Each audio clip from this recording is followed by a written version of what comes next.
வணக்கம். ரத்தத்தை சுத்தகரிச்சு செரிமானத்தை ஊக்குவிக்கிற இந்த ஜூஸை குடிங்க.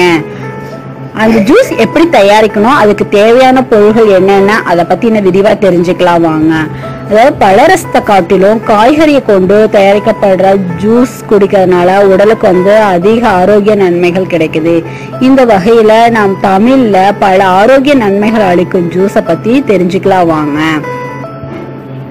அதாவது கேரட்டு, தக்காளி, கீரை, அது இல்லாம வெள்ளரிக்காய் கொண்டு தயாரிக்கப்படுற மிக்ஸ் ஜூஸ் தான் எப்படி தயாரிக்கிறது, அது மூலமா நாம் பெற ஆரோக்கிய நன்மைகள் என்னென்ன அப்படிங்கறத பத்தி விரிவா தெரிஞ்சுக்கலாம்.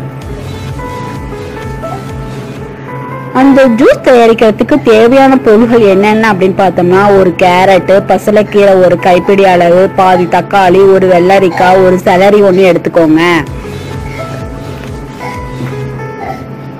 கேரட்டு, தக்காளி, கீரை மற்றும் வெள்ளரிக்காயில தயாரிக்கப்படுற மிக்ஸ் ஜூஸ் குடிக்கிறது மூலமா நம்ம பெற விட்டமின் சக்தி என்னென்னா, vitamin A, B, B1, B2, B6, C, D, E, J மற்றும் K ஏராளமான சத்துக்கள் அதுல இருக்கு.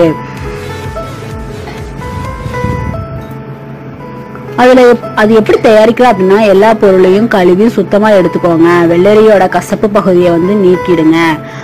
அனைத்தையும் ஒன்னா சேர்த்து ஜூஸ் அந்த ஜூஸ் மிக்சியில போட்டு நல்லா அரைச்சி எடுத்துக்கோங்க.